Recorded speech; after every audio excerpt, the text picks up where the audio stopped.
Hello, I'm Julieta, and I'm going to read the last chapter, chapter 13 of The Amber Giant. So where are we up to so far?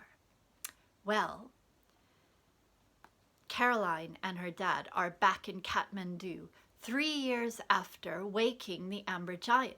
In those 3 years, the giant has become somewhat of a hero. He has saved many people from rock slides and avalanches, which are giant tons of snow that fall down a mountain. So he's a hero, but he thinks Caroline doesn't like him because she sent him away. Now we know Caroline sent him to hide in the mountains for his own safety, but he doesn't know that. So Caroline wants to go find the Amber Giant with the help of the Sherpas and her dad. She's got the stone doll with her, which apparently he needs.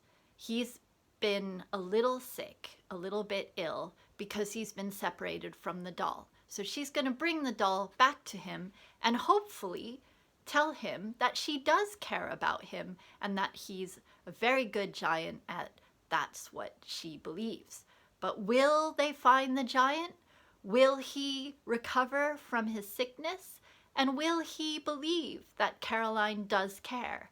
Well, let's find out. Chapter 13. They spent the rest of the afternoon searching for a scarf for Caroline's mother. After a tasty meal of momo dumplings, it was time for a good night's sleep. A Nepalese man greeted them as soon as they reached the front lobby of their hostel. He looked ready for the mountains. Caroline wondered if he was hot in his wool hat and gloves. "I'm Mike," he said with a bow, "a good friend of our big hero." "Are you the one who sent the postcard?" Caroline set down her colorful bag. It dug into her shoulder, and she was tired from carrying it around all day. "Yes, it is good that you came." His face was solemn. "Is he okay?" Caroline asked. "He is getting weaker," Mike said. "Too long has he been separated from part of himself." "The part in the doll?" Caroline drew the stone figure out of her bag. Mike's eyes lit up. When he moved to touch it, Caroline's dad blocked the move, taking the doll for himself. "I'm sorry," Dad explained. "When we left here 3 years ago, there was talk among the Sherpas about killing the Amber Giant. We know the doll would be useful in destroying our big friend, as you call him." Her dad's blue eyes were bright and intense. "Dad, Mike's his friend," Caroline's eyes flashed. No, your dad is right to suspect," Mike said. "At first, it is true that we could only see evil in having a—" The Nepalese man looked around to make sure no one was listening. "Giant in the mountains. But he has a big heart. Our friend has saved many Sherpas and adventurers." "See?" Caroline urged her dad to show Mike the figure, but her dad shook his head. "All the same," Dad said, "I'll keep this on me for now." He slipped the stone doll into his backpack. Mike shrugged. "It's okay. I don't need to carry it. We leave tomorrow at dawn. Be ready for the mountains. And Caroline?" Sherpa Mike's serious face made her nervous. "See if you can mend his broken heart." He bowed and left the hostel, leaving Caroline with a sad pain in her chest. Did the giant really think she hated him? "Well, if we're leaving that early," Dad said, "we'd better get some sleep." Dad studied his sturdy National Geographic watch. "We have to be ready in just about 6 hours. Anticipation quickened Caroline's heart. They would be in the mountains tomorrow, and soon they would see the Amber Giant. The next morning, Caroline found herself walking through snow from dawn until the sun was high above the peaks. Her thighs were tired from the climb, but it was not as difficult as she remembered. Stepping easily, she didn't feel the snow pulling at her feet like before. She remarked on it to her dad. "Well, you're bigger now, Caroline," her dad grinned. "Sherpa Mike takes you on a gentle path," Mike said, slowing down his pace to match theirs. "It is narrow and icy, so go slow.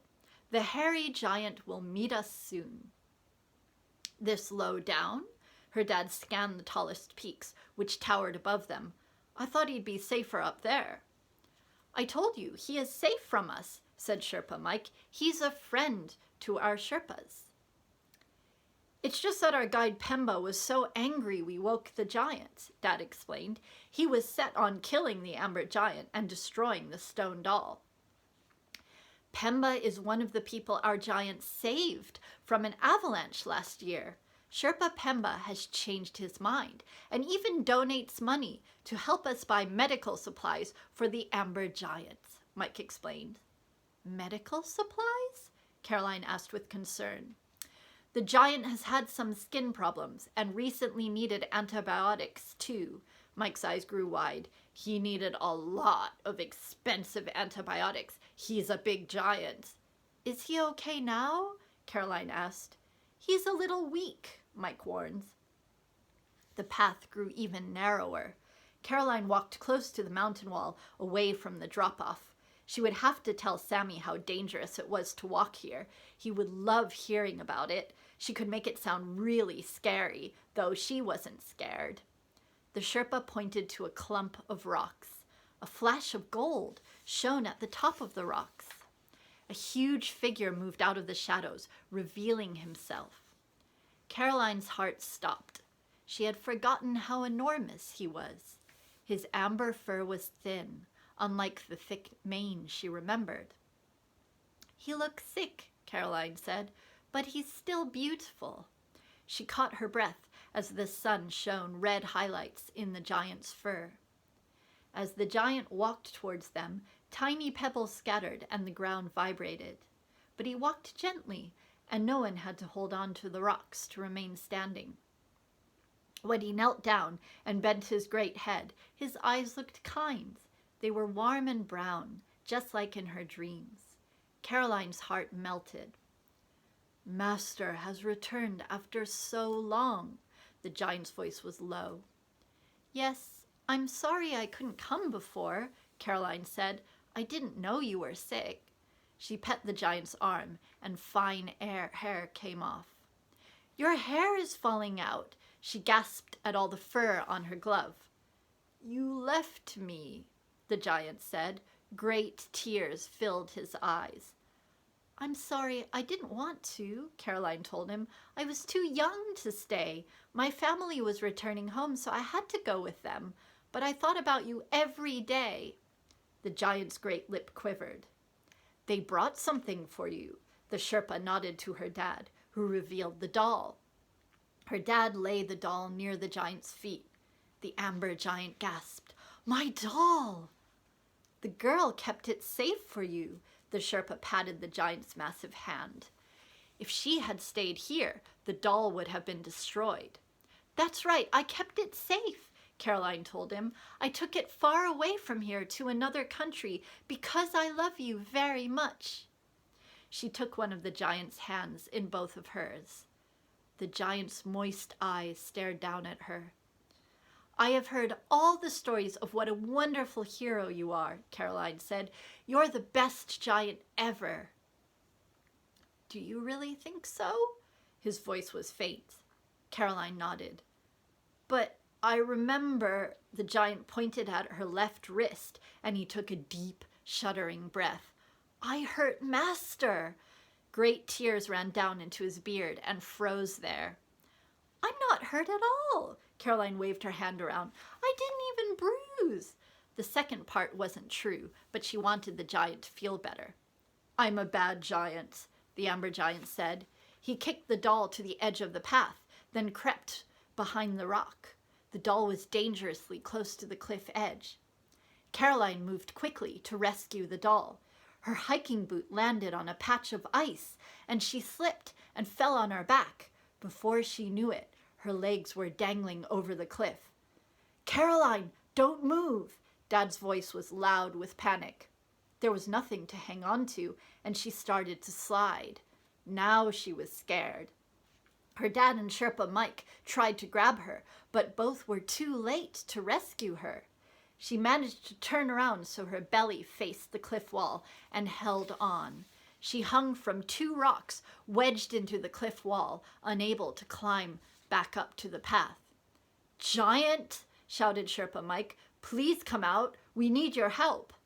Caroline dug her fingers into the rock, holding on as best she could. The whole mountain wall shook when the giant came towards her. "Master?" The gravelly voice reached her, but she was afraid to look up. "Please help!" Her voice shook. "Help me!" Her fingers were getting tired. She couldn't find anywhere solid to put her feet. "I don't know how." The giant looked confused, even scared. "I will only hurt you again." Loud shuffles indicated the giant was walking away. Caroline's fingers dug into the rock. Her arms burned. She would not be able to hang on much longer. She had to do something, or she would fall to her death. "You won't hurt me," Caroline called to the giant. "I promise you won't hurt me." The footsteps stopped. "I'm your master, and I say, help me up." Her voice came out stronger this time. She took a shaking breath in and felt two strong hands grab her forearms. Next, she was in the air. Then she was lightly placed on her feet. Whew. Her dad wrapped his arms around her and hugged her so tightly she couldn't catch her breath. When he let go, Sherpa Mike hugged her too, squeezing very tightly. Gasping, she looked up at the giant. His eyes were open and round. He studied his hands. "I saved you? I didn't hurt Master." The giant knelt down and peered at Caroline. "You saved my life." She threw her small arms around one of his massive arms. He was much too big to hug around the middle. "I'm not," the amber giant looked happy. "I'm not a bad giant?" "No, you're a great giant." Caroline kissed his hairy arm, getting golden fur in her mouth. "Now will you take the doll?" Sherpa Mike picked up the stone figure and held it up to the giant. "If you get better, you can save many people." "If Master wants me to, I will." The giant stood up and stretched. "I can be a stronger hero." "Please take the doll," Caroline said. "Become well again." Her legs felt weak, so she sat down very close to the mountain wall, far from the path edge. "Take this, girl." Sherpa Mike gave her a cup of warm yak butter tea from his thermos. Her dad sat next to her, and she leaned on him as she drank. "Okay, I will be well again. I will eat the doll." The giant grinned, showing two fangs. He shook icicles off his beard. "Wait!" Caroline wiped the butter mustache off her lip. "What do you mean, eat?" "No, I have colleagues here in Kathmandu who wanted to see it." Her dad's cry was ignored by Sherpa Mike, who handed the doll over. "To health!" The amber giant raised the stone figure to his mouth. Caroline covered her eyes with her hands. A crunch echoed through the mountains. When Caroline dared to look, the head of the doll was gone. Great teeth broke the stone with loud, cracking noises. The giant's eyes brightened. "I feel stronger." He blew stone dust as he continued to eat the rock figure. "So strong." The Sherpa's eyes were wide. Dad's mouth hung open as he watched the giant finish off the doll. The amber giant burped so loudly that Caroline had to cover her cold ears. A huge cloud of old, sour plant smell filled the air. "Ugh," Caroline sneezed. Is the doll dead now?" "She's just a message, Caroline," Dad said. "Remember, voicemail." Her father pinched her arm. "No, not dead," the amber giant said. "Part of me, in me." Stone crumbs caught in his beard. "I can hear the doll inside me. She says she was wrong." The giant picked a pebble from his teeth and crunched it. "Wrong about what?" Caroline breathed more deeply as the cool mountain air replaced the smelly burp. "About waking me," the giant said. "She says it was a good thing your father broke my sleep." "See, Dad? She's not just an answering machine," Caroline said. "Voicemail doesn't apologize." "Many of us think the same," Sherpa Mike said. He stroked the giant's arm, his blue glove picking up golden fur.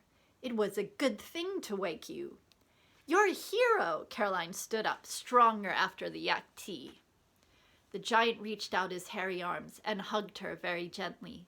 He smelled like old, musty paper in the forgotten corner of an attic. I am a gentle giant. He smiled with his great yellow teeth. I save humans. That is my purpose. But will you leave now? Then I will be sad again. I've been thinking. Her dad collected stone crumbs from the giant's fur. I'm on a project at work that will take me to the Himalayas once a year every summer. We're doing a climate study along with some mapping of the region. Caroline can come with me and help out with the measurements. Here? In the mountains? Caroline looked around at the bright, unspoiled blue sky that contrasted with the snowy peaks around her. Every summer? The giant's eyes filled up again. That's wonderful! Caroline clapped her hands together. The giant breathed in deeply. Every summer I will see Master, the giant said. I feel so happy I want to run now. Okay, but remember, Sherpa Mike shook his finger, run down low so you don't start an avalanche. Now promise me something before you go, Caroline said as she cleaned off the amber hairs that clung to her glove. Anything for Master, the amber giant said. I know you will always be a good giant, Caroline said, but can you also take a bath from time to time? Next time you see me, I will be clean. The giant grinned, showing his fangs. Then he ran off, happy once more. The ground shook, and a small landslide had everyone holding on to each other. Caroline, her dad, and Sherpa Mike ended up in a heap on the ground. The amber giant has not run for many months, Sherpa Mike laughed. He must be feeling better. He doesn't know his own strength, her dad said, dusting himself off. I have a lot of work to do with him, said Sherpa Mike, but don't worry, he'll continue to be the amber hero. We are talking about a statue in the main square. They made their way back to the city. Caroline was sad to leave the beautiful mountains so soon, but she knew she would be back in a few short months. Sherpa Mike said she was a true mountain girl, especially after surviving that fall. When they got to Freak Street, she bought a scarf for the giant. There weren't any hats or gloves in his size. The amber giant doesn't get cold. Mike fingered the wool scarf, which was a nice blue color. Yes, but if a lost hiker sees him coming, Caroline said, our friend would look a lot less scary wearing a scarf. She thought the color would go well with the giant's fur. I like your thinking, girl. Sherpa Mike's eyes brightened. Yes, she's a smart cookie, her dad said and gave her a hug. And brave. Will the amber giant be okay? Caroline gazed above the buildings around her, but she couldn't see the mountain peaks. With friends like us, he won't just be okay, said Sherpa Mike. He'll be protected and cared for. He offered his house when they next visited, so they wouldn't have to stay in the hostel. He promised to send Caroline postcards updating her on the giant's activities, and she made a vow to visit every summer. 9:14 p.m., Wednesday, Kathmandu, Nepal. The amber giant is well, and I will get to see him every summer. Sammy turns 11 in a month. Double digits. He's old enough to know the story of the amber giant. I'm going to write it all down for him as a birthday present. And that brings us to the end of the amber giant. Thank you so much for listening to me, listening with me, that is. I want to show you something. The dedication for this book, can you see it? I'll read it to you. Dedicated to Sammy on his 11th birthday. This is the story of the amber giant. Some people sometimes ask me what that dedication means. Maybe you already figured it out. It's part of the book, because this is the book that Caroline wrote for Sammy's 11th birthday. That's part of the story. All right, well, I hope you enjoyed it. And if you did, you might be interested in The sequel, The Ice Giants. The Ice Giant takes place in Iceland, and little Elika goes to an ice cave there and meets the Ice Giant. And I'll also tell you a little secret. The Amber Giant comes into this book as well. Yeah, so you can see him again here. All right, bye.